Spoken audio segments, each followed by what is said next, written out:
So I've been playing a lot of Marvel Rivals recently because Season 2 came out a couple weeks ago, and overall I've been having fun with it so far still, but a little bit less fun. And I guarantee you a bunch of other players would agree with me on that. Because as you know, with any sort of community out there, there's always bound to be some sort of, say it with me folks, drama. And that drama specifically pertains to the support community well, not like the game support, but the support players in the community. Now, I never really noticed this issue until recently where, I saw a bunch of videos talking about the whole support strike and the shortage of support players in comp and QP. But I don't think really people care as much in QP because, who the fuck really cares about QP anyway, right? And after listening to all the gossip and all the tea, I think I'm ready to give my thoughts on the matter as of now. But first, my qualifications, since some people will probably ask me, what makes you so qualified to talk about this? Well, I won't say that I have an expert opinion on the matter because I'm not a pro at the game or anything like that. But, I think I have some experience in hero shooters. Well, I have a lot of experience in hero shooters to know and to, voice an opinion at least. But anyways, I am what people call a flex player. Now, most of you should know what this term is, especially if you're in high elo, because if you don't and you say that you carried yourself to that elo, but anyways, what that means is that I am able to play any role to a certain extent. So no, this does not mean that I know how to play every single character in the roster, because that would just make me showerless and odorous for eons to come. But that just means that I know how to play enough characters in each role efficiently and, just adapt to the team overall. But I would say that tank and support are still my better roles compared to DPS, and in Season 1.5 my peak was GM2, so not exactly a pro level again, but I think I should know enough to know how certain scenarios should work out and within the game, and just know how to play the game at somewhat of a higher level in general. Ha, I bet you got carried. Anyway, as someone who has spent quite a few hours on the support role, I think I 100% know the pain that the support players have been going through, the amount of shit that they get from, mostly insta-lock DPS players. Now, a lot of this shit talk, not all obviously, comes from the type of insta-lock DPS players that believe Necros' word is like the words of Jesus Christ of Nazareth when he's teaching his disciples or whatever. And I won't lie and say that, Necros is a lobotomized player. He's very mechanically skilled. The lobotomized player, title goes to fucking ninja. I really don't think he knows what he's doing. But I will say that playing DPS and only insta-locking Spider-Man, while, not really giving the other roles a try, doesn't really give you a valid opinion, even though you have such a huge following. And as a content creator, your words have a lot of sway in what the community thinks, I think, most of the time. As everyone should know, Marvel Rivals is a team-based game. When people say they're carrying, that holds very little value in games like this. Games like Valorant and COD are games where you can clearly see where one player is carrying because it's very much possible to do so. However, hero shooters like Overwatch and Rivals are on another plane when it comes to so-called carrying. Hero shooters require more than just mechanical skill to be very good at them. If we look at COD, Fortnite, and Valorant, almost every single character has almost the same skill set. Okay, well, Val has different abilities for different characters, but I digress. Which is to buy/find the gun and kill someone with it. Hero shooters are different in the sense that each character has somewhat of a unique way of getting kills and accomplishing their goals. Every character has unique abilities and weapons that usually aren't found on other characters, which means that each character has different levels of skill required to play them efficiently. This also doesn't even begin to scratch the surface of these roles. Hero shooters have 3 roles for their teams: tank, DPS, and support. Tanks are the main damage soakers that allow teams to push forward. Supports, notice how I call them supports and not healers, have the ability to heal teammates and assist in granting kills by helping out in dealing damage and granting some form of buffs/debuffs. Now, I've heavily dumbed down the definitions of these two roles, but I honestly do think that DPS can be summarized in just one sentence. Get kills, get damage, and find the right target. Simple as that. Understanding how to play tank and support is like working with 32 gigs of RAM that's constantly at like 100 degrees. Meanwhile, DPS, in my opinion, only requires like 10 kilobytes of RAM, and this is where the conflict arises. Supports have been harassed in-game throughout Rivals' 4-month run, and it hasn't only been in Rivals.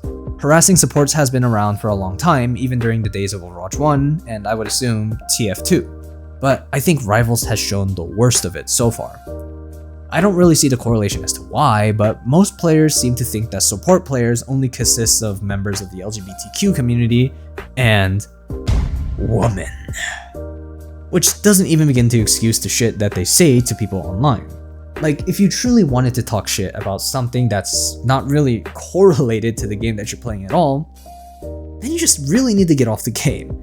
Like, you're not really useful in-game or IRL, so there's no point in trying to waste everybody's time and fun.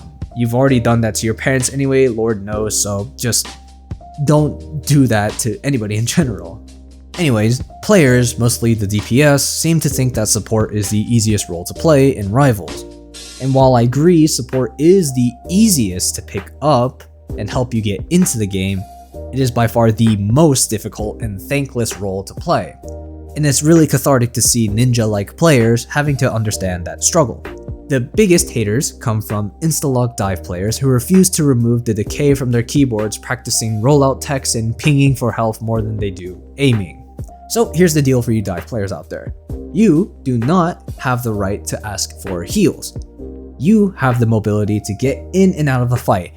Not safely, because obviously you might take damage, but you have the mobility to just get in and out. That's why you are called dive characters. In fact, your main source of healing should just come from healing packs, because again, you have the mobility to roam around the map to do so. Now, to the supports, this does not mean to completely ignore your dive characters. Even though they're going to act like Jack Doherty and haven't learned object permanence yet, you will still have to be the best man. You're already the better man because you didn't insta-lock DPS and you're playing support.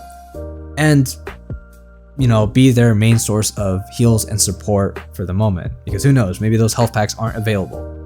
Now, while I'm still on the whole insta-lock DPS hate train, I never really knew how bad their reputations were until I got into a game of like season 1 somewhere around that time, I don't remember. But I already knew it was bad from the start, but the depth of it was unreal. My DPS main is Moon Knight. I know, I'm not immensely skilled, but hey, I get the job done at least. So I locked in Moon Knight because I felt like I deserved the game of DPS. I mean, at that point I'd spent like the last 10 or so matches playing support and tank, so I just wanted to turn my brain off. However, I also didn't want to throw my game, so I typed into the chat, hey guys, if I'm playing like absolute poo-poo stains, then I'll switch to support or tank. And the amount of gratitude I got was like, you'd think I was like the second coming of Jesus. Everyone on my team said something along the lines of, you're the first DPS ever to say that in my game, or finally, a DPS who's willing to switch to another role. And it was pretty shocking to hear, especially since that was like a high diamond game. But ironically, those DPS players are oh so willing to try another role when a new character comes out that's not a DPS. My first couple of games in Season 2, I wanted to try out Emma Frost because I'm a because I play tank, and when I loaded in, an actual Gooner insta-locked her. And apparently Emma was the first tank that he had ever played in the game. So, that ticked me off obviously, and he ended up going like 0-5 for like 5 whole minutes of that game. Now, granted, that was a QP, so I don't really care, but that just brings up the next issue. Insta-lock DPS players feel like they're entitled to play new characters, and I already know that they really want to play Ultron when he comes out in Season 2.5. Like, what makes you think that you'll suddenly be good at Ultron when he's a new character that no one's gonna know how to play instantly, and he's in a role that you've seemed to not really care about / belittle this whole time? Now, I guess there could be exceptions, like the character suddenly clicks for some of these players, not some, it's probably gonna be like a handful of these players, and they may give support a try, but that's obviously not gonna be the case for a lot of them. you either play these new characters to jork it and goon, or to prove that you really don't know how to play this game at all. So here is my proposal for Season 2.5. Now, I know what I'm about to say is going to be a hot take, but I really do think that NetEase should implement one of these two systems that I'm about to propose when Season 2.5 comes out. System 1. In the first week of the new season, players will only be allowed to play the new character every other game.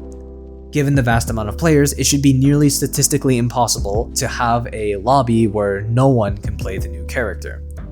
I think this should help out with the whole insta-locking issue and make it more fair to people who have slower computers as well. System 2. Now, this will be a nuclear take from me, but at this point, it's kind of warranted. If the new character is a tank or support, for only the first week, players who have not played at least 5 hours, we could also say like maybe 3 hours, on those specific roles and have not won at least 10 games in that role within the last couple of weeks, will not be allowed to play the new character at all during that week. Like, we know you're gonna like drop that character in like a couple of days or a week anyway, so what's the harm in waiting? Now, going back to the original topic of this video, stop shitting on your supports. Again, I call them supports, not healers. They are called supports for a reason. The term literally means to bear all or part of the weight of, which also translates to help. While yes, a lot of the support kits in Rivals are dedicated to heals, there are also abilities that were made to assist in getting kills. Take Cloak for example. His Terror Cape is a window that blinds enemies and applies a debuff that makes them take 28% more damage. Mantis's Leaves can grant allies a 12% damage boost. Luna Snow can freeze enemies. Invisible Woman has a push and pull. These are all abilities that hinder the enemy's ability to wipe out the team, and non-support players don't seem to understand that. Another thing that many tanks and DPS players don't seem to understand is that y'all need to fucking turn around. Supports don't have powerful damage capability, so they can't face the 19 inches of venom and Spooderman flinging their yin-yang cum all over them. Overextending is also a problem. You have no idea how many tanks and DPS I've seen in Diamond and GM lobbies who don't believe that overextending is a concept. Hell, I met a Thor player who said that there's no such thing as overextending, then proceeded to overextend into a 1v6, and well, you already know how that turns out. We lost because of that, by the way. Supports do not have infinite range, and even if they do, we cannot shoot through walls and accelerate the firing speed of our projectiles to heal you all the way in the first dimension. Supports shoulder a lot of the burden, because their split-second decision making is what can either win or cost you the game. And don't ever say that supports are boosted, because in my opinion, it's the DPS only players that have been boosted. Like, you guys have the easiest job, like you guys are being babysat, like in every game you play. Your tanks are soaking up every bit of damage that they can so that you guys can push forward. Your supports are healing everybody, supporting everybody, and just making sure you guys are able to get those kills a lot easier. DPS players, you're just sitting there and just holding left click most of the time. So I feel like for every game that you DPS only players, win, you should like pay $5 to your tanks and supports each. Like I swear to God, bro, you guys are the ones who are boosted. Okay, I was a little bit heated there, but you guys know what I mean. And it also didn't help during this time that supports weren't getting the rank points or the RR that they deserved, when they're doing really well in the games. Because I've seen games where supports are losing like 30 RR for having like immaculate stat lines. They'd be like 10-1 and 33 with like 45k healing. And then they have their DPSs who went like 5 and 7 or something like that. And they only lose like 18, right? But I did hear that NetEase is trying to fix that right now at the moment, so hopefully that gets resolved. Now, to close out the video, to the support mains, I'm genuinely sorry that you guys are going through all of this at the moment. It's pretty tough to know that you are being not appreciated for the support that you are providing for the team. And yes, it is really difficult to deal with single-celled organisms who are the DPS on your team, or sometimes the tanks do this too, but it's more DPS so these days at least.